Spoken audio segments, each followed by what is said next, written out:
വർഷം 2014 മെയ് 3 ആൽഫിൻ എന്ന പേരുള്ള 2 വയസ്സ് മാത്രം പ്രായമുള്ള ഒരു പെൺകുഞ്ഞ്. 2 വയസ്സെന്നൊക്കെ പറയുമ്പോൾ പിഞ്ചു കുഞ്ഞാണല്ലേ.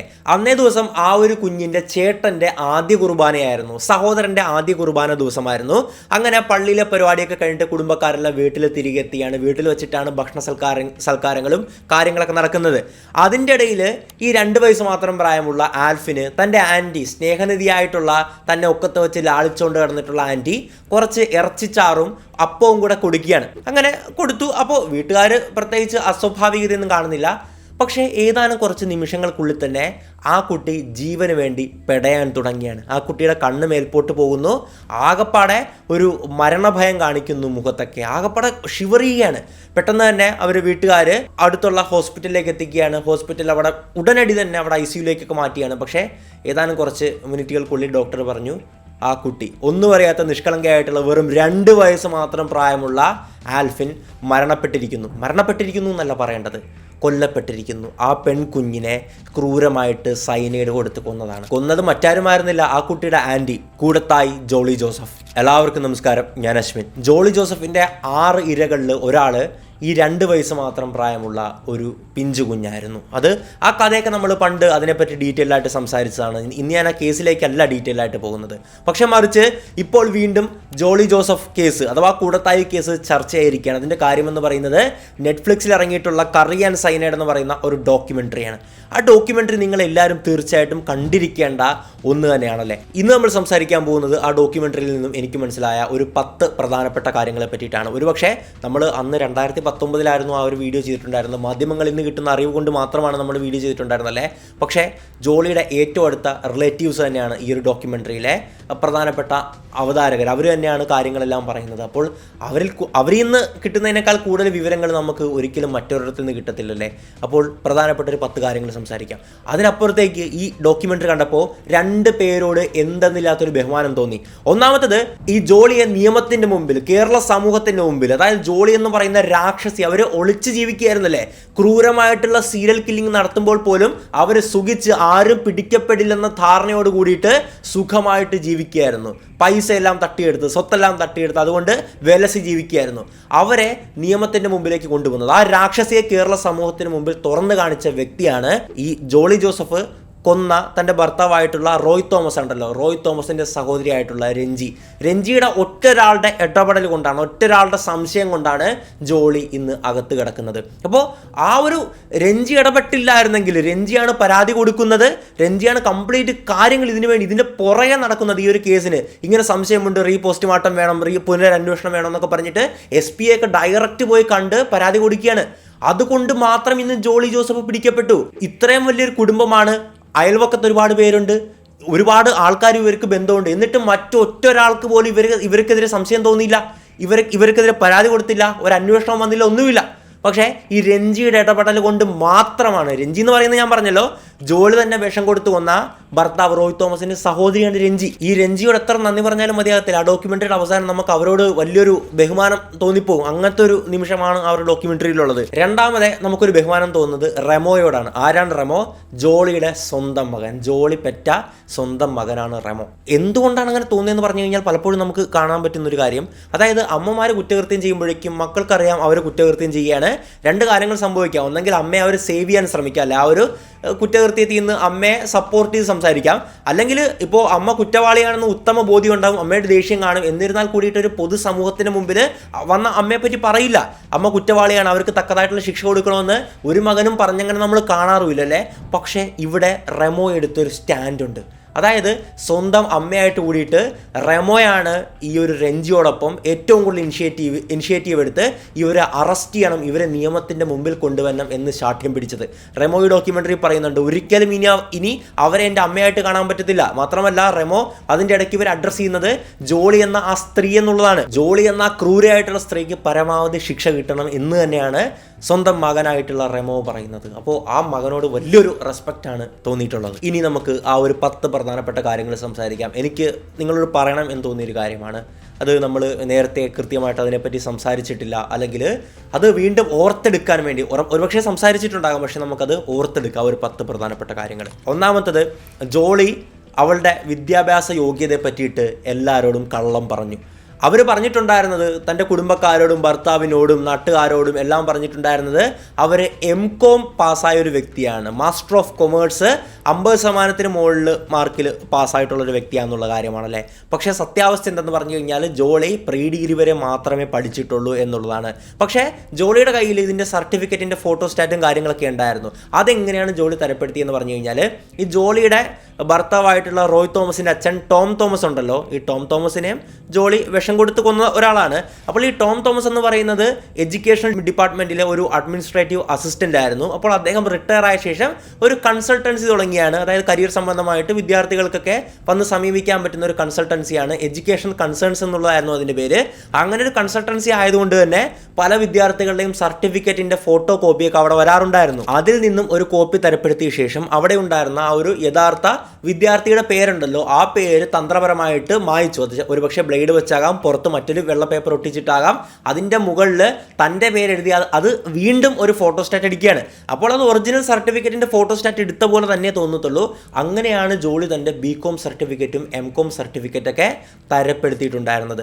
മാത്രമല്ല ജോളി സ്വന്തം വീട്ടുകാരോട് പോലും പറഞ്ഞിട്ടുണ്ടായിരുന്നത് തനിക്ക് NIT കാലിക്കറ്റിൽ, നാഷണൽ ഇൻസ്റ്റിറ്റ്യൂട്ട് ഓഫ് ടെക്നോളജി കാലിക്കറ്റിൽ അവിടെ ഗസ്റ്റ് ലെക്ചറായിട്ട് ജോലിയുണ്ട് എന്നുള്ളതാണല്ലേ. പ്രീ ഡിഗ്രി മാത്രമുള്ള ഇവർക്ക് NIT പോലുള്ള അത്രത്തോളം റെപ്യൂട്ടഡ് ആയിട്ടുള്ള സ്ഥാപനത്തിൽ ഗസ്റ്റ് ലെക്ചറായിട്ട് ജോലി എങ്ങനെ ഇരിക്കുന്നു. പക്ഷെ ആരും അത് വിശ്വസിക്കാതിരുന്നില്ല. കാരണം ഇവർക്ക് MCom ഉണ്ട്, ഗസ്റ്റ് ലെക്ചറായിട്ട് കിട്ടി. ഇവർ ദിവസവും മറ്റേ ടാഗൊക്കെ ഉണ്ടായിരുന്നു, ഇവർക്ക് NITയിലെ ഒരു ടാഗൊക്കെ വ്യാജമായിട്ട് ഉണ്ടാക്കിയിട്ടുണ്ടായിരുന്നു. അതും ഇട്ടൊരുങ്ങി NITയിലേക്ക് കോളേജിലേക്കെന്നും പറഞ്ഞ് പോകുന്നു, ദിവസവും പോകുന്നു, വൈകിട്ട് തിരികെ വരുന്നു. അപ്പോൾ ഇതുകൊണ്ട് തന്നെ ആരും ഈ ഒരു കാര്യത്തെ പറ്റിയിട്ട് സംശയിച്ചിട്ടില്ലായിരുന്നു. മാത്രമല്ല ഇവർക്ക് ചിലവാക്കാനായിട്ട് എവിടെ നിന്നൊക്കെ പൈസ കിട്ടുന്നുണ്ടായിരുന്നു.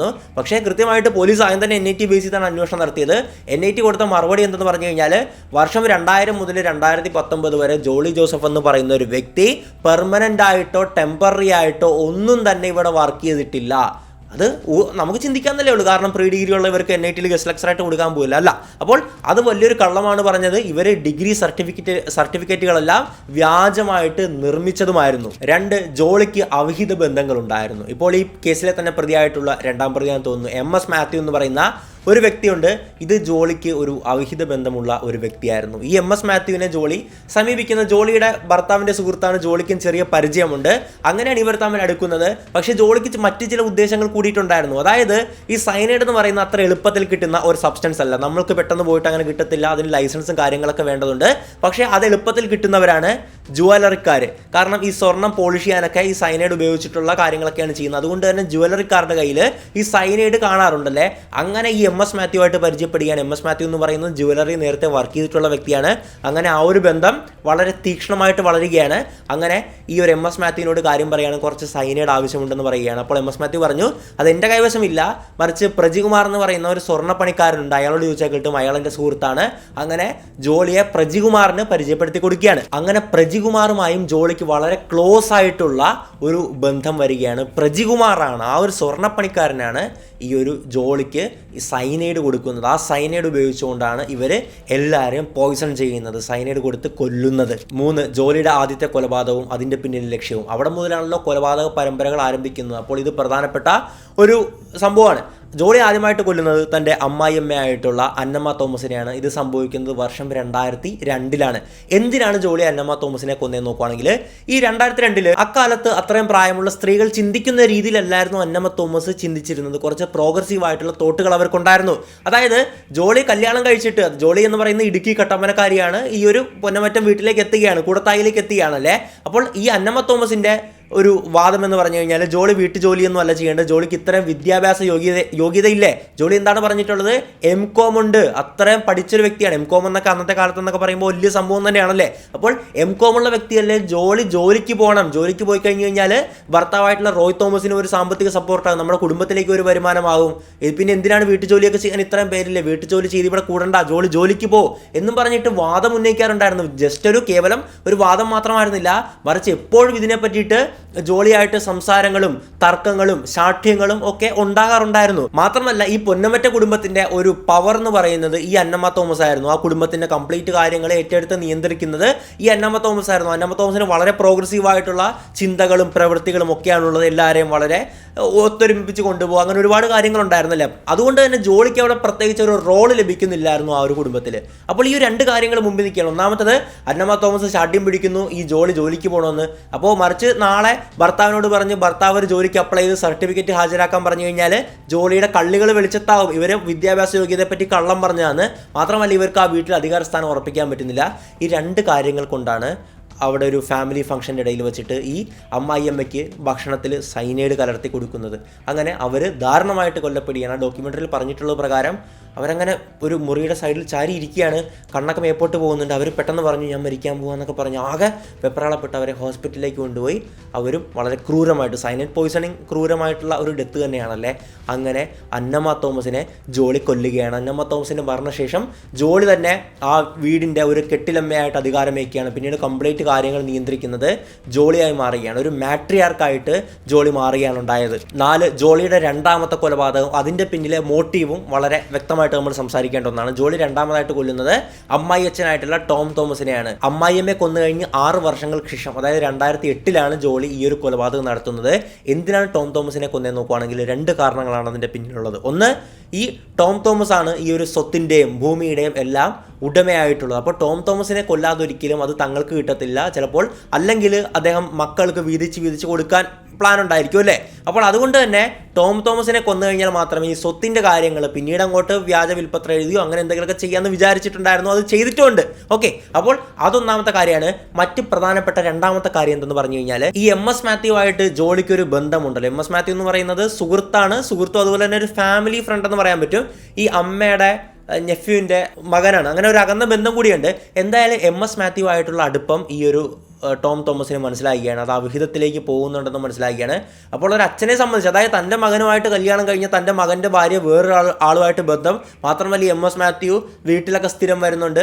അപ്പോൾ ഇത് പന്തികേടാന്ന് മനസ്സിലായി. അങ്ങനെ ഈ ഒരു ബന്ധത്തെയും കൂടെ ശക്തമായിട്ട് എതിർക്കുകയാണ്. അപ്പോൾ ജോളി വിചാരിച്ച കാര്യം എന്താണ്? ഇയാളെ തട്ടിക്കഴിഞ്ഞാൽ 2 ഗുണം. ഒന്നാമത് സ്വത്തിൻ്റെ കാര്യത്തിൽ എന്തെങ്കിലും തീരുമാനം ഉണ്ടാക്കാം. രണ്ടാമത്തത് ഒരുപക്ഷെ ഇതിപ്പോൾ ഇയാളെ കൊന്നില്ലെങ്കിൽ ഇയാൾ ഭർത്താവിനോടൊക്കെ പറഞ്ഞ് പ്രശ്നങ്ങൾ ഉണ്ടാക്കിയേക്കാം എന്ന് ജോളി ചിന്തിച്ചിരുന്നു. കാരണം അത് വലിയ കുടുംബകലഹത്തിലേക്ക് പോയേക്കാം, ജോളിയെ വീട്ടിൽ നിന്ന് പുറത്താക്കാം, ഡൈവോഴ്സിന് തുനിഞ്ഞേക്കാം തുടങ്ങിയ സംഭവങ്ങളൊക്കെ വന്നു കഴിഞ്ഞാൽ പിന്നീട് അവിടെ ഒരു റോളുമില്ല, കംപ്ലീറ്റ് അവിടെ നിന്ന് എലിമിനേറ്റ് ആയി പോലെ.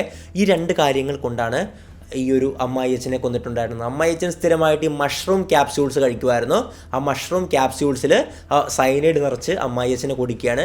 അദ്ദേഹവും വളരെ ദാരുണമായിട്ട് കൊല്ലപ്പെടുകയാണ്. 5 ജോളിയും ഭർത്താവായ റോയ് തോമസും കൂടെ ചേർന്ന് ടോം തോമസിൻ്റെ പേരിൽ, അതായത് ഇവരുടെ അപ്പച്ചൻ്റെ പേരിലുള്ള വ്യാജ വിൽപ്പത്രം തയ്യാറാക്കിയാണ്. ഞാൻ കഴിഞ്ഞ പോയിന്റിൽ പറഞ്ഞിട്ടുണ്ടായിരുന്നു സ്വത്തിൻ്റെ കാര്യത്തിൽ ജോളിക്ക് ഒരു കണ്ണുണ്ട്, വ്യാജ വിൽപ്പത്രം തയ്യാറാക്കാനൊക്കെയുള്ള പദ്ധതിയുണ്ട്.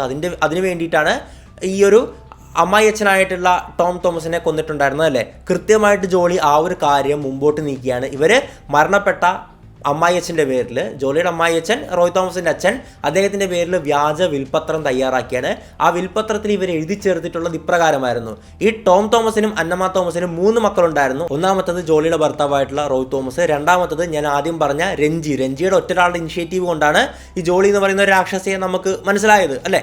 മൂന്നാമത്തത് മറ്റൊരു സഹോദരൻ കൂടെയുണ്ട് റോയ് തോമസിന്. അപ്പോൾ 3 മക്കളുണ്ട്. പക്ഷേ ആ വിൽപ്പത്രത്തിൽ എഴുതി പിടിപ്പിച്ചിട്ടുള്ളത് ഇപ്രകാരമായിരുന്നു. ഈ ടോം തോമസ് എന്ന് പറയുന്ന എൻ്റെ കംപ്ലീറ്റ് സ്വത്തും ഭൂസ്വത്തും വീടും പറമ്പും എല്ലാം റോയ് തോമസിന്റെ പേരിലും ജോളി ജോസഫിന്റെ പേരിലും മാത്രം എഴുതി വെക്കുന്നു. അവര് മാത്രമാണ് എൻ്റെ സ്വത്തുക്കളുടെ അവകാശി എന്നും പറഞ്ഞിട്ട് ഇത് ഇവർ എഴുതി വെക്കുകയാണ്. എഴുതി വെക്കുക മാത്രമല്ല, ഇവർ ചെയ്തിട്ടുള്ള മറ്റൊരു കാര്യമുണ്ടായിരുന്നു. ഈ വിൽപ്പത്രം കൊണ്ട് ഇങ്ങനെ ഈ രഞ്ജിയുടെയും ഭർത്താവിൻ്റെ അടുക്കൽ കൊണ്ട് ഇങ്ങനെ കാണിക്കുകയാണ്, അവർക്ക് കൊണ്ട് കൊടുക്കുകയാണ്, ഇങ്ങനെ വിൽപ്പത്രം എഴുതി വെച്ചിട്ടുണ്ട് എന്നും പറഞ്ഞിട്ട്. അപ്പോൾ അതിൻ്റെ അകത്ത് പല സംശയങ്ങളും രഞ്ജിക്ക് അന്നേ തോന്നിയിട്ടുണ്ടായിരുന്നു. കാരണം വിൽപ്പത്രത്തിൽ അപ്പച്ചൻ്റെ ഒപ്പില്ല, കുറേ കാര്യങ്ങൾ, സ്റ്റാമ്പ്, റവന്യൂ സ്റ്റാമ്പ്, അങ്ങനെ ഒരുപാട് സംഭവങ്ങൾ വരേണ്ടതുണ്ട്. മുദ്ര പേപ്പർ അല്ല, ഇത് ജസ്റ്റ് ഒരു വെള്ള പേപ്പറിൽ എന്തോ എഴുതിയിട്ടുള്ള പോലെ മാത്രമായിരുന്നു അത് ഇവർ പ്രസന്റ് ചെയ്തിട്ടുണ്ടായിരുന്നത്. അവർ അതെടുത്ത് അലമാരിയിൽ വെക്കാനുണ്ടായത്. 6 ജോളി തൻ്റെ ഭർത്താവായിട്ടുള്ള റോയ് തോമസിനെയും സൈനൈഡ് കൊടുത്ത് കൊല്ലുകയാണ്. അതിൻ്റെ പിന്നിലെ കാര്യങ്ങൾ പലതുണ്ടായിരുന്നു. ഒന്നാമത്തെ ഏറ്റവും പ്രധാനപ്പെട്ട കാര്യം ജോയുടെ അവിഹിതങ്ങൾ ഈ ഒരു ചർച്ചയായി മാറുകയായിരുന്നു. അവിഹിതങ്ങളെ പറ്റിയിട്ട് റോയ് തോമസ് ചോദ്യം ചെയ്തു തുടങ്ങിയാണ്. പിന്നെ എഡ്യൂക്കേഷൻ ക്വാളിഫിക്കേഷനെ പറ്റിയിട്ടുള്ള ചർച്ചകൾ വന്നിട്ടുണ്ട്. മാത്രമല്ല ജോളിയുടെ ഒരു ആഗ്രഹം എന്ന് പറഞ്ഞു കഴിഞ്ഞാൽ മറ്റ് പുരുഷന്മാരുമായിട്ട് ഈ സ്വത്തെല്ലാം അടിച്ചു മാറ്റി താമസിക്കണം എന്നുള്ളതായിരുന്നു അല്ലേ. അപ്പോൾ എന്തായാലും റോയ് തോമസ് ഉണ്ടെങ്കിൽ അതൊരിക്കലും സാധ്യമാകത്തുമില്ല. ഒരുപക്ഷെ ഈ ഒരു അവിഹിതം ഇപ്പോഴേ കയ്യോടെ പിടിച്ച് കുടുംബത്തിൽ പ്രശ്നമാക്കി കഴിഞ്ഞു കഴിഞ്ഞാൽ ഇപ്പോഴും കുടുംബത്തിൽ നിന്ന് പുറത്താക്കാനുള്ള സാധ്യതയുണ്ട്. അതുകൊണ്ട് റോയ് തോമസിനെ കൊല്ലാനായിട്ട് ജോളി പ്ലാൻ ചെയ്യുകയാണ്. 2011, അതായത് ഏകദേശം 2008 മറ്റേ കൊലപാതകം നടന്നിട്ടുണ്ടായിരുന്ന 3 വർഷങ്ങൾക്കപ്പുറം ഓഗസ്റ്റ് 30 രാത്രിയായപ്പോഴേക്കും ഈ റോയ് തോമസ് ജോലിയൊക്കെ കഴിഞ്ഞ് വീട്ടിലേക്ക് വരികയാണ്. ജോളി അപ്പോൾ റോയ് തോമസിന് കഴിക്കാൻ വേണ്ടിയിട്ട് അരിയും ചിക്കൻ കറിയും, ചോറും ചിക്കൻ കറിയും എടുത്തു വയ്ക്കുമായിരുന്നു. ആ ചിക്കൻ കറിയിൽ സയനൈഡ് കലർത്തിയിട്ടുണ്ടായിരുന്നു. പെട്ടെന്ന് തന്നെ അസ്വസ്ഥനായിട്ടുള്ള റോയ് തോമസ് നേരെ ബാത്റൂമിലേക്ക് പോവുകയാണ്. അവിടെ ഛർദ്ദിക്കുകയാണ്. അവിടെ ചേതനയേറ്റ് വീഴുകയാണ് ഉണ്ടായത്. അപ്പോൾ ജോളി തന്നെയാണ് ഉടനെ രഞ്ജിയെ, അതായത് റോയ് തോമസിൻ്റെ സഹോദരിയായിട്ടുള്ള രഞ്ജിയെ വിളിച്ച് വിവരം അറിയിക്കുന്നത്. പക്ഷേ ഇതെല്ലാം വളരെ സംശയത്തോടു കൂടി നിരീക്ഷിച്ച ഒരാളുണ്ടായിരുന്നു. ഈ ജോളിയുടെ അമ്മായിയമ്മയായിട്ടുള്ള അന്നമ്മ തോമസ് ഇല്ലേ, റോയ് തോമസിൻ്റെ അമ്മയായിട്ടുള്ള അന്നമ്മ തോമസിൻ്റെ കസിനായിട്ടുള്ള മാത്യു മഞ്ചാടിയിലായിരുന്നു. മാത്യു മഞ്ചാടിക്ക് ചില സംശയങ്ങളൊക്കെ ഉണ്ടായിരുന്നു. എന്തുകൊണ്ടാണ് പെട്ടെന്ന് ഇങ്ങനെ മരിക്കാൻ കാരണം? അദ്ദേഹം പോസ്റ്റ്മോർട്ടം ചെയ്യണമെന്ന് ശാഠ്യം പിടിക്കുകയാണ്. അങ്ങനെ ഇത്രയും മരണങ്ങൾ നടന്നിട്ടും ആദ്യമായിട്ട് പോസ്റ്റ്മോർട്ടം ചെയ്യുന്നത് ഈ റോയ് തോമസിൻ്റെ ബോഡിയായിരുന്നു. പോസ്റ്റ്മോർട്ടം ചെയ്തപ്പോഴേക്കും സൈനൈഡിന്റെ അംശങ്ങൾ കിട്ടിയായിരുന്നു. എന്തായാലും സൈനൈഡ് കഴിച്ചിട്ടാണ് മരിച്ചതെന്ന് എല്ലാവരും അറിഞ്ഞു. അപ്പോൾ ജോളി പുറത്തിറക്കിയ ഒരു കാർഡ് എന്ന് പറയുന്നത് ആത്മഹത്യ ചെയ്തതാണ്. ഈ റോയ് തോമസ് കുറേ ദിവസങ്ങളായി പറയുന്നു, എനിക്ക് 12 ലക്ഷം രൂപയുടെ കടമുണ്ട്, ഈ കടമൊക്കെ ഞാൻ എങ്ങനെ കൊടുത്തു തീർക്കും, എനിക്കറിയത്തില്ല, ഞാൻ ആകെപ്പാട് ഡിപ്രസ്ഡ് ആണ്, സൂയിസൈഡിനെ പറ്റി ചിന്തിക്കുന്നു എന്നൊക്കെ റോയ് തോമസ് കുറച്ച് ദിവസങ്ങളായിട്ട് പറയുന്നതായിട്ട് ജോളി എല്ലാവരോടും പറയുകയാണ്. അപ്പോൾ എല്ലാവരും വിചാരിച്ചിരുന്നത് എന്താണ്? കടബാധ്യത മൂലം റോയ് തോമസ് ആത്മഹത്യ ചെയ്തു എന്നുള്ളത്. ഈവൻ ഈ രഞ്ജി അടക്കം, സഹോദരി അടക്കം പറയുന്നൊരു കാര്യമുണ്ട്, ഇദ്ദേഹം മരിച്ച ശേഷം ഞങ്ങൾ പ്രതീക്ഷിച്ചത് ഈ കടക്കാരുണ്ടല്ലോ, കടം കൊടുത്തിട്ടുള്ള ആൾക്കാരൊക്കെ ഉണ്ടല്ലോ, അവർ വീട്ടിലേക്ക് വരും, കടം ചോദിക്കും, പ്രശ്നമാകുമെന്നൊക്കെയാണ്. പക്ഷേ ആരും തന്നെ വന്നില്ല എന്ന് പറയുന്നുണ്ട്. മാത്രമല്ല ഈ പോസ്റ്റ്മോർട്ടം റിപ്പോർട്ട് ഈ ഒരു കേസിൽ വലിയൊരു വഴിത്തിരിവായി മാറുന്നുമുണ്ട്. അത് നമുക്ക് അവസാനത്തെ പോയിന്റുകളിലാണ് അത് വരുന്നത്, നമുക്കപ്പോൾ സംസാരിക്കാം. 7 പൊന്നമറ്റം വീടും പറമ്പും ജോളി തൻ്റെ പേരിലേക്ക് രജിസ്റ്റർ ചെയ്തു വ്യാജ പ്രമാണങ്ങൾ ഉപയോഗിച്ചുകൊണ്ട്. അപ്പോൾ ഇത് പിടിക്കപ്പെടുന്നതെന്ന് പറഞ്ഞു കഴിഞ്ഞാൽ റോജോ, അതായത് 3 സഹോദരങ്ങളാണെന്ന് പറഞ്ഞല്ലോ. ഒന്നാമത്തെ റോയ് തോമസ്, രണ്ടാമത്തത് റോജോ തോമസ്, മൂന്നാമത്തത് രഞ്ജി തോമസ്. ഈ ഡോക്യുമെന്ററിയിലെ പ്രധാനപ്പെട്ട ഒരു അവതാരകളിൽ ഒരാൾ റോജോയാണ് കേട്ടോ. റോജോയും രഞ്ജിയും ഇവരുടെ മകനായിട്ടുള്ള റെമോയും ഒക്കെയാണ് ഇതിൻ്റെ അകത്ത് പ്രധാനമായിട്ടും കാര്യങ്ങൾ വിവരിക്കുന്നത്. എന്തായാലും പൊന്നമറ്റം വീടും പറമ്പും ജോളി തൻ്റെ പേരിലേക്കാക്കി ഇനി കുടുംബം അറിയുന്നത് റോജോ വീട്ടുകാരമടയ്ക്കാനായിട്ട്, വീട്ടു ടാക്സ് അടയ്ക്കാനായിട്ട് വില്ലേജ് ഓഫീസിലേക്ക് പോവുകയാണ്. അപ്പോഴാണ് അറിയുന്നത് അവിടെ വീടിൻ്റെ ഉടമയുടെ സ്ഥാനത്ത്, വീടും സ്ഥലത്തിൻ്റെ ഉടമയുടെ സ്ഥാനത്ത് ജോളി ജോസഫ് എന്നുള്ള പേര്. അതായത് നേരത്തെ വ്യാജ പ്രമാണം ഉപയോഗിച്ചുകൊണ്ട് ഇവർ ഒരു അപ്പച്ചൻ്റെ പേരിൽ വ്യാജ പ്രമാണം തയ്യാറാക്കിയിട്ടുണ്ടായിരുന്നല്ലോ. റോയ് തോമസും തൻ്റെ ഭാര്യയുമായിട്ടുള്ള ജോളി ജോസഫാണ് ഈ കുടുംബത്തിൻ്റെ ഏക അവകാശി എന്ന് പറഞ്ഞില്ലേ. റോയ് തോമസ് മരിച്ചുപോയി, അതിൻ്റെ ഡെത്ത് സർട്ടിഫിക്കറ്റും കൂടെ കാണിച്ചുകൊണ്ട് ജോളി തൻ്റെ പേരിലേക്ക് മാത്രമായിട്ട് ആ വലിയ വീടും സ്ഥലവും എഴുതി മാറ്റുകയായിരുന്നു. പക്ഷേ അവിടെ ഒരു കാര്യം സംഭവിച്ചത്, നേരത്തെ അന്ന് കാണിച്ചിട്ടുള്ള വ്യാജ പ്രമാണം ഈ രഞ്ജി അലമാരിലെടുത്ത് വച്ചിട്ടുണ്ടായിരുന്നല്ലേ. അപ്പോൾ അതും ഇപ്പോൾ സമർപ്പിച്ചിട്ടുള്ള, അവർ വില്ലേജ് ഓഫീസിൽ നിന്ന് ഡോക്യുമെന്റ്സ് ആവശ്യപ്പെടുകയാണ്, സമർപ്പിച്ചിട്ടുള്ള രേഖകൾ ആവശ്യപ്പെടുകയാണ്. വില്ലേജ് ഓഫീസ് അതിൻ്റെ രേഖകൾ കൊടുക്കുകയാണ്. അപ്പോഴാണ് ഒരു കാര്യം ശ്രദ്ധിച്ചത്, അന്ന് വിൽപ്പത്രം എന്നും പറഞ്ഞ് കാണിച്ച സാധനത്തിലില്ലാത്ത അതിൻ്റെ അകത്തെ പോരായ്മകളെല്ലാം പരിഹരിച്ച് പുതിയ വ്യാജ വിൽപ്പത്രം നിർമ്മിച്ചിരിക്കുന്നു. അപ്പോഴാണ് അവർക്ക് കള്ളി വെളിച്ചത്താവുന്നത് ജോളി വ്യാജ വിൽപ്പത്രമാണെന്ന് കാണിച്ചതെന്ന്.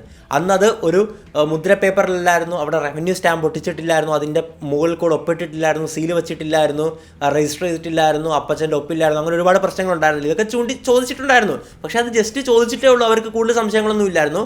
പക്ഷേ ഇപ്പോൾ വില്ലേജ് ഓഫീസിൽ സമർപ്പിച്ചിട്ടുള്ള വിൽപ്പത്രം എടുത്ത് നോക്കുമ്പോഴേക്കും അതിൻ്റെ ഈ പറഞ്ഞ പോരായ്മകളെല്ലാം നികത്തി പുതിയൊരു വ്യാജപത്രം. പക്ഷേ ഈ രഞ്ജി പറയുന്നൊരു കാര്യമുണ്ട്, എന്തുകൊണ്ടാണ് പോലീസ് കേസിന് പോയില്ല? പോലീസ് കേസിന് പോകാൻ പറ്റുമായിരുന്നു, കുടുംബത്തിൻ്റെ അഭിമാനത്തെ ഓർത്താണ്. മാത്രമല്ല ഏറ്റവും പ്രധാനമായിട്ടും 2 മക്കളല്ലേ വളർന്നു വരുന്നത് ജോളി ജോസഫിന്. അപ്പോൾ ആ മക്കളുടെ ഭാവി എന്താകും? അമ്മ ഇങ്ങനെ കുറ്റകൃത്യം ചെയ്തു എന്ന് പറഞ്ഞു കഴിഞ്ഞാൽ അവർക്കൊക്കെ ഒരു നാണക്കേടല്ലേ. ഇത് കുടുംബത്തിൽ തന്നെ ഒതുക്കി തീർക്കാൻ പറ്റുന്ന ഒരു സംഭവം അല്ലേ എന്നോർത്ത് മാത്രമാണ് കേസ് കൊടുക്കാതിരുന്നതെന്നാണ് രഞ്ജി ആ ഒരു ഡോക്യുമെന്ററിയിൽ പറയുന്നത്. എന്തായാലും വളരെ പണിപെട്ട് ഈ ഒരു റോജോ ആ സ്ഥലത്തിൻ്റെ രജിസ്ട്രേഷൻ കാര്യങ്ങളും വീടിൻ്റെ സ്ഥലത്തിൻ്റെ രജിസ്ട്രേഷൻ കാര്യങ്ങളൊക്കെ റദ്ദാക്കിയാണ് ഉണ്ടായത്. ഈ സംഭവങ്ങളെല്ലാം സസൂക്ഷ്മം വീക്ഷിച്ചുകൊണ്ട് ഒരാളുണ്ടായിരുന്നു, മറ്റാരുമായിരുന്നില്ല, മാത്യു മഞ്ചാടിയിലായിരുന്നു അല്ലേ. മാത്യു മഞ്ചാടിയിൽ എന്ന് പറയുന്നത് ജോളിയുടെ അമ്മായിയമ്മയായിട്ടുള്ള അന്നമ്മ തോമസിൻ്റെ സഹോദരനാണ്. അപ്പോൾ ഈ ഒരു പ്രശ്നം കൂടെ ഉണ്ടായത് അറിഞ്ഞതോടുകൂടിയിട്ട് മാത്യുവിന് വളരെ സംശയങ്ങൾ കൂടുകയാണ്. ഈ മരണങ്ങൾക്ക് പിന്നിലെല്ലാം ജോളിയാണെന്നുള്ളൊരു നിഗമനത്തിലേക്ക് അദ്ദേഹം എത്തിച്ചേരുകയാണ്. അപ്പോൾ ഇതിനെപ്പറ്റിയൊക്കെ സംസാരിക്കാനായിട്ട് സ്ഥിരം മാത്യു ജോളിയുടെ വീട്ടിൽ ചെല്ലാറുണ്ടായിരുന്നു. അങ്ങനെ ജോളി അദ്ദേഹത്തിന് കൊടുത്ത ഭക്ഷണത്തിലും, അദ്ദേഹം ഒരിക്കലും എക്സ്പെക്ട് ചെയ്തിട്ടുണ്ടായിരുന്നില്ല തനിക്കും ഒരു പക്ഷേ തന്നേക്കാമെന്ന്, അദ്ദേഹത്തിന് കൊടുത്ത ഭക്ഷണത്തിലും ജോളി വിഷം കൊടുത്ത് മാത്യു മഞ്ചാടിയിലേയും കൊല്ലുകയാണ്. 8ാമത്തത് ഞാൻ ആദ്യം പറഞ്ഞ ആ 2 വയസ്സ് മാത്രം പ്രായമുള്ള ഒരു പിഞ്ചു കുഞ്ഞിനെ ജോളി വിഷം കൊടുത്ത് കൊല്ലുന്നില്ലേ, ആ ഒരു സംഭവമാണ്. അത് ഞാൻ കൂടുതൽ വിവരിക്കുന്നില്ല. ഒരു ആദ്യ കുർബാന ഫംഗ്ഷനായിരുന്നു നടന്നുകൊണ്ടിരുന്നത്. അപ്പോൾ വീട്ടിൽ വന്ന ശേഷം ആ ഒരു ഭക്ഷണ സൽക്കാരത്തിൻ്റെ ഇടയിൽ ആ കുഞ്ഞിന് ഇറച്ചിച്ചാറും ഇറച്ചിക്കറിയും അപ്പോ മറ്റോ എന്തോ കൊടുക്കുകയാണ്. അതിൻ്റെ അകത്ത് ജോളി സൈനൈഡ് കലർത്തിയിട്ടുണ്ടായിരുന്നു. എന്തിനാണ് ഈ കൊലപാതകം ചെയ്തത്? അതാണ് 9ാമത്തെ പോയിന്റായിട്ട് വരുന്നത്. ജോളിക്ക് മറ്റൊരു പുരുഷനുമായിട്ട് ഒരു അടുപ്പം ഉണ്ടായിരുന്നു. അത് മറ്റാരുമായിരുന്നില്ല, കുടുംബത്തിൽ തന്നെയുള്ള ഷാജു സക്കറിയാണ്. ആരാണ് ഈ ഷാജു നോക്കുവാണെങ്കിൽ ജോളിയുടെ അമ്മായിയച്ഛനായിട്ടുള്ള ടോം തോമസ് ഉണ്ടല്ലോ, ടോം തോമസിൻ്റെ സഹോദരനായിട്ടുള്ള സക്കറിയയുടെ മകനാണ് ഈ ഷാജു സക്കറി എന്നുള്ളത്. പക്ഷേ ആ വിഹിതത്തിന് അല്ലെങ്കിൽ ആ ഒരു ബന്ധത്തിന്, ആ ഒരു ഇഷ്ടത്തിന് തടസ്സമായിട്ട് ഈ ഷാജു മാരീഡാണ്. ഷാജുവിനൊരു ഭാര്യയുണ്ട്, സിലി എന്നാണ് ഭാര്യയുടെ പേര്. ഈ ഭാര്യയ്ക്ക് 2 മക്കളുണ്ട്. ഒന്നാമത്തെ ഞാൻ നേരത്തെ പറഞ്ഞ 2 വയസ്സ് മാത്രം പ്രായമുള്ള ആൽഫിൻ എന്ന് പറയുന്ന ഒരു പെൺകുഞ്ഞ്, പിന്നെ ആ പെൺകുഞ്ഞിനൊരു ചേട്ടനുണ്ട്. അതായത് മറ്റൊരു മൂത്തൊരു ആൺമകനും കൂടിയാണ് ഇവർക്ക് 2 പേർക്കും ഉള്ളത്, ഷാജു സിലി ദമ്പതികൾക്ക്. ഈ ഷാജുവിനെ സ്വന്തമാക്കുന്നതിൻ്റെ ഭാഗമായിട്ടാണ് ജോളി ഷാജുവിൻ്റെ 2 വയസ്സുള്ള മകളെയും അതുപോലെ തന്നെ ഈ ഭാര്യയായിട്ടുള്ള സിലിയെയും കൂടെ ജോളി ക്രൂരമായിട്ട് കൊല്ലുകയാണ്. ഈ കുഞ്ഞിനെ കൊന്ന എങ്ങനെയാണെന്ന് പറഞ്ഞല്ലോ, ഇനി സിലിയെ കൊന്ന എങ്ങനെയാണെന്ന് നോക്കുവാണെങ്കിൽ ഈ കുഞ്ഞ് മരണപ്പെട്ട ശേഷം ഈ ഷാജുവും ഭാര്യയായിട്ടുള്ള സിലിയും ജോളിയും കൂടെ ഡെന്റിസ്റ്റിനെ കാണാൻ പോവുകയാണ്. ഷാജുവിന് വേണ്ടിയിട്ടാണ് കാണാൻ പോകുന്നത്. അപ്പോൾ ഈ ഡെന്റിസ്റ്റിൻ്റെ അകത്ത് ഷാജു മുറിയുടെ അകത്ത് കയറിയാണ്. ഇവർ 2 പേരും പുറത്തിരിക്കുകയാണ്. അപ്പോൾ ഈ ജോളി സിലിയായിട്ട് നല്ല കമ്പനി സ്ഥാപിച്ചിട്ടുണ്ട്, നല്ലൊരു സൗഹൃദം സ്ഥാപിച്ചിട്ടുണ്ടായിരുന്നു ആ ഒരു കുഞ്ഞ് മരണപ്പെട്ട ആ ഒരു കാലഘട്ടത്തിൽ തന്നെ. അതിനുശേഷമുള്ള ആ ഒരു പീരീഡ് ഉണ്ടല്ലോ, അതെന്ന് പറയുമ്പോൾ സിലി ആകപ്പാടെ ഡിപ്രസ്ഡ് ആയിട്ട് ആകപ്പാടെ മൂകമായിട്ടിരിക്കുന്ന ഒരു അവസ്ഥയാണ്. അപ്പോൾ ഒരുപാട് സപ്പോർട്ടും കെയറൊക്കെ പ്രൊവൈഡ് ചെയ്തുകൊണ്ട് ജോളി അടിക്കുകയാണ്. അങ്ങനെ ജോളി പറയുകയാണ് തൻ്റെ അപ്പച്ചൻ കഴിച്ചുകൊണ്ടിരുന്ന ഒരു ഗുളികയുണ്ട്, അതായത് ടോം തോമസ് കഴിച്ചുകൊണ്ടിരുന്ന ഒരു ഗുളികയുണ്ട്, മഷ്റൂം ഗുളികയാണ്, ഡിപ്രഷനൊക്കെ നല്ലതാണ്, കുറച്ച് ഊർജ്ജസ്വലതയൊക്കെ കിട്ടുമെന്ന് പറഞ്ഞിട്ട് ഇതിനെപ്പറ്റി പറഞ്ഞു കൊടുക്കുന്നുണ്ട്. അങ്ങനെ ആ 2-3 ഗുളികയൊക്കെ കൊടുക്കുന്നുണ്ട്. അപ്പോൾ കുഴപ്പമൊന്നുമില്ല. ഈ ഡെന്റിസ്റ്റിൻ്റെ അടുക്ക പോയപ്പോഴേക്കും ജോളി ഒരു മഷ്റൂം പില്ല് കൈ കരുതിയിട്ടുണ്ടായിരുന്നു. ടോം തോമസിന് കൊടുത്ത പോലെ തന്നെ അതിൻ്റെ ആ മഷ്റൂം പൊടി മാറ്റിയിട്ട് ഈ സൈനൈഡ് നിറച്ചിട്ടുണ്ടായിരുന്നു. ഈ സിലിക്ക് ആ ഡെന്റിസ്റ്റിൻ്റെ ആ ഒരു ക്ലിനിക്കിൽ വെച്ചിട്ട് ഈ മഷ്റൂം ക്യാപ്സ്യൂൾ കൊടുക്കുകയാണ്. വെള്ളവും കൂടെ കൊണ്ടുവന്നിട്ട് അതും കുടിക്കുകയാണ്. അത് കഴിച്ച ഉടനെ തന്നെ പെട്ടെന്ന് ഈ സിലി തോമസും കുഴഞ്ഞു വീഴുകയാണ്, വളരെ ദാരുണമായിട്ട് മരണപ്പെടുകയാണ്, അല്ല കൊല്ലപ്പെടുകയാണ്. അതായത് താൻ ആഗ്രഹിച്ച ഷാജുവിനെ വിവാഹം കഴിക്കാനുള്ള പ്രധാനപ്പെട്ട തടസ്സങ്ങൾ ഒഴിവായിരിക്കുന്നു. അങ്ങനെ ഷാജുവുമായിട്ടുള്ള 2ാം വിവാഹം നടക്കുകയാണ്. അപ്പോൾ ഷാജുവിന് നിലവിലൊരു മകനുണ്ട്, ജോളിക്കാണെങ്കിൽ 2 ആൺമക്കളുണ്ട്. ഇവരൊക്കെ ആ കല്യാണത്തിൽ പങ്കെടുത്തിട്ടുമുണ്ടായിരുന്നു. ഇവർ 2 പേരും വിവാഹിതരായിയാണ്. ജോളിയെ സംബന്ധിച്ച് ജോളിക്ക് വേണ്ടത് ഒരു ആണുമായിട്ടുള്ളൊരു അടിച്ചുപൊളി ജീവിതം, തൻ്റെ കാര്യങ്ങളൊക്കെ നോക്കാൻ ശേഷിയുള്ള ഒരാണ് എന്നുള്ള ലേബലിലാണ് ജോളി ഷാജുവിനെ കണ്ടിട്ടുണ്ടായിരുന്നത്.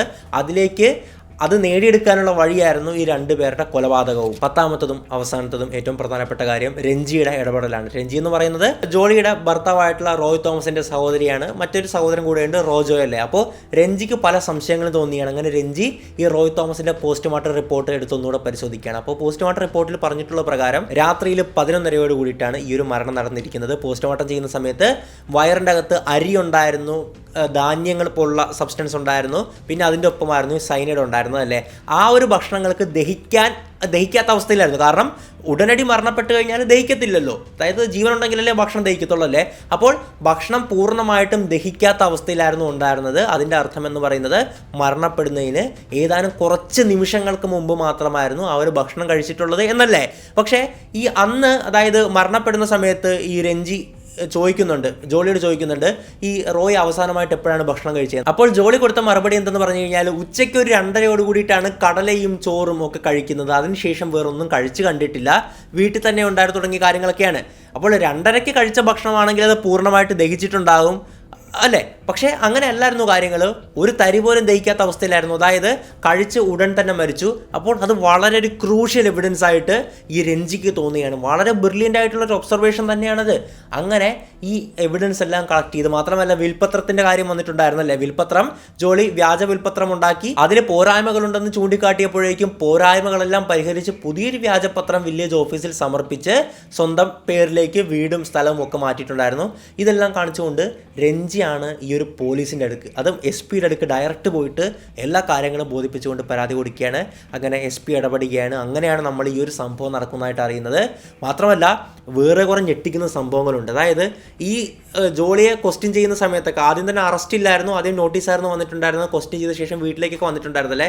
ഈ സമയത്ത് മകൻ പുറത്തായിരുന്നു, മകൻ മറ്റൊരു സ്ഥലത്തായിരുന്നു, മകൻ ഇവിടെ ഇല്ലായിരുന്നു. മൂത്ത മകൻ റെമോ, മറ്റൊരു മകൻ കൂടെ ഉണ്ട്, റൈനോൾ അല്ലേ. അപ്പോൾ ഈ മകൻ പെട്ടെന്ന് തന്നെ നാട്ടിലേക്ക് വരികയാണ്. വരുമ്പോൾ തന്നെ, അതായത് ഫ്ലൈറ്റിൽ ഇരിക്കുമ്പോൾ തന്നെ ഷിംലയിലായിരുന്നു ആ ഒരു മകൻ ഉണ്ടായിരുന്നത്. ഷിംലയിൽ നിന്ന് ഡൽഹി വന്നു, ഡൽഹിയിൽ നിന്ന് അടുത്ത ഫ്ലൈറ്റ് ഇങ്ങോട്ടായിരുന്നു. അപ്പോൾ തന്നെ ഒരുപാട് പേരൊക്കെ അയച്ചു കൊടുക്കുന്നുണ്ട് എന്താണ് ഇതിൻ്റെ സത്യാവസ്ഥ എന്നൊക്കെ. അദ്ദേഹം ഒന്നും റെസ്പോണ്ട് ചെയ്തിട്ടില്ല. വീട്ടിൽ വന്ന ശേഷം അമ്മയോട് ഇതിനെപ്പറ്റി ചോദിക്കുന്നുണ്ട്. അപ്പോൾ അമ്മ സമ്മതിക്കുകയാണ്, ജോളി സമ്മതിക്കുകയാണ് തെറ്റ് പറ്റിപ്പോയി.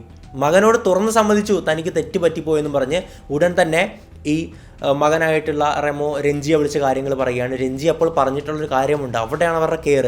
ആ വീട്ടിൽ നിന്ന് ഒരു തുള്ളി വെള്ളമോ ഭക്ഷണമോ ഒന്നും കുടിക്കരുത്, പറ്റുമെങ്കിൽ അവരുടെ വായിൽ തുണി തിരികെ വെക്കുക, അല്ലെങ്കിൽ ഈ 2 മക്കളെ കൂടെ അവർ കൊന്നേനെ. കാരണം ഇവർക്ക് അടുത്തൊരു തടസ്സമെന്ന് പറയുന്നത് 2 മക്കളാണ്. ആ സൈനൈഡിന് ബാക്കി അവിടെ കാണുകയും ചെയ്യുമല്ലോ. രഞ്ജി അവരോട് പറഞ്ഞ വാക്കുകളാണ്. തൊട്ടടുത്ത ദിവസം രാവിലെ തന്നെ ജോളിയെ പോലീസ് അറസ്റ്റ് ചെയ്യുകയാണ്. അതിനുശേഷം ഇത്ര നാളായിട്ട് അവർ റിമാൻഡിലാണ്.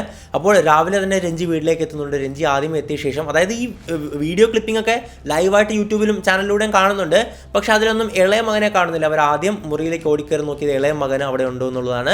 അവന് പ്രശ്നങ്ങളൊന്നുമില്ലായിരുന്നു. ഈ രഞ്ജി തൻ്റെ ഈ 2 മക്കളെയും, ജോളിയുടെ 2 മക്കളെയും തൻ്റെ സ്വന്തം മക്കളെ പോലെ അവരുടെ വീട്ടിലേക്ക് കൊണ്ടുപോയി. ഇപ്പോൾ രഞ്ജി ആ ഒരു വലിയൊരു സ്നേഹം തന്നെയാണ് അത്. ഈ ഒരു മകൻ എടുത്ത് പറയുന്നുമുണ്ട്, ഈ രഞ്ജി തൻ്റെ ആൻറ്റി ഞങ്ങൾക്ക് തന്ന ആ ഒരു സ്നേഹത്തെ പറ്റിയിട്ടൊക്കെ. അപ്പോൾ വലിയൊരു ഇതിൽ ഏറ്റവും വലിയൊരു നിമിത്തമായി മാറിയത് ഈ രഞ്ജിയുടെ ഒരു നിയോഗമായിരുന്നു സത്യം പറഞ്ഞു കഴിഞ്ഞാൽ. ഈ ജോളി എന്ന് പറയുന്ന രാക്ഷസിയുടെ മുഖം മൂടി വലിച്ചൂരുക എന്നുള്ളത്. അതിനുശേഷം മറ്റൊരു സംഭവം കൂടി നടക്കുന്നുണ്ട്. സെൻട്രൽ ജയിലിൽ ജോളിയെ കാണാനായിട്ട് രഞ്ജി പോവുകയാണ്. അപ്പോഴും ജോളി ഇത് സമ്മതിച്ചു. അതായത് തൻ്റെ മകനോട് സമ്മതിച്ചു താൻ കൊന്നു എന്ന്, കുറ്റം ചെയ്തു എന്ന്. ഈ രഞ്ജിയോട് സമ്മതിച്ചു താൻ ഇവരെയൊക്കെ കൊന്നു. ബൈബിൾ പറഞ്ഞിട്ടുള്ള എന്താണ്, പാപികളോട് ദൈവം പുറത്തു തരുമെന്നല്ലേ, എന്നോടും പുറത്തു തരുമായിരിക്കും എന്നൊക്കെയുള്ള ബൈബിൾ വചനങ്ങൾ കൂടെ പറഞ്ഞിട്ടാണ് അവരുടെ ആ ഒരു കൂടിക്കാഴ്ച അവസാനിപ്പിച്ചിട്ടുണ്ടായിരുന്നത്. തീർച്ചയായിട്ടും ചുറ്റും ഒരുപാട് പോലീസുകാരൊക്കെ നിൽക്കും, അല്ലാതെ ജോളിയെ പോലെ ഇത്രയും വലിയ ക്രിമിനലിനെ ഒരാളുമായിട്ട് ഒറ്റയ്ക്ക് സംസാരിക്കാനൊന്നും സമ്മതിക്കത്തില്ല. എങ്ങനെ അറ്റാക്ക് ചെയ്യുമെന്നൊന്നും പറയാൻ പറ്റത്തില്ല. ഒരു സൈക്കോപാത്താണ് ജോളി എന്നുള്ളതല്ലേ. അപ്പോൾ എന്തായാലും ഈ ഒരു പ്രധാനപ്പെട്ട 10 കാര്യങ്ങൾ നിങ്ങളോട് എനിക്ക് ഷെയർ ചെയ്യണമെന്ന് തോന്നി. ഏറ്റവും പ്രധാനപ്പെട്ട പോയിന്റുകൾ തന്നെയല്ലേ. എന്തായാലും ഈ ഡോക്യുമെൻ്ററി കണ്ടപ്പോൾ മനസ്സിലൊരു വിങ്ങലാണ്, ഭയവും അതോടൊപ്പം ചിലരോടുള്ള കടപ്പാടുകളും. പ്രധാനമായിട്ടും ഈ രഞ്ജിയോടും മകനോടും അതുപോലെ റോജോയോടും, അതായത് റോയ് തോമസിൻ്റെ സഹോദരനോടും ഒക്കെയുള്ളൊരു വലിയ കടപ്പാട് അവിടെ നമുക്ക് തോന്നും. എന്തായാലും ഇത്രയൊക്കെയാണ് ഇതിനെപ്പറ്റി പറയാനുള്ളത്. മറ്റൊരു വീഡിയോയിൽ മറ്റൊരു നല്ല വിഷയമായിട്ട് നമുക്ക് വീണ്ടും കാണാം. It's me Ashwin Madappally signing out.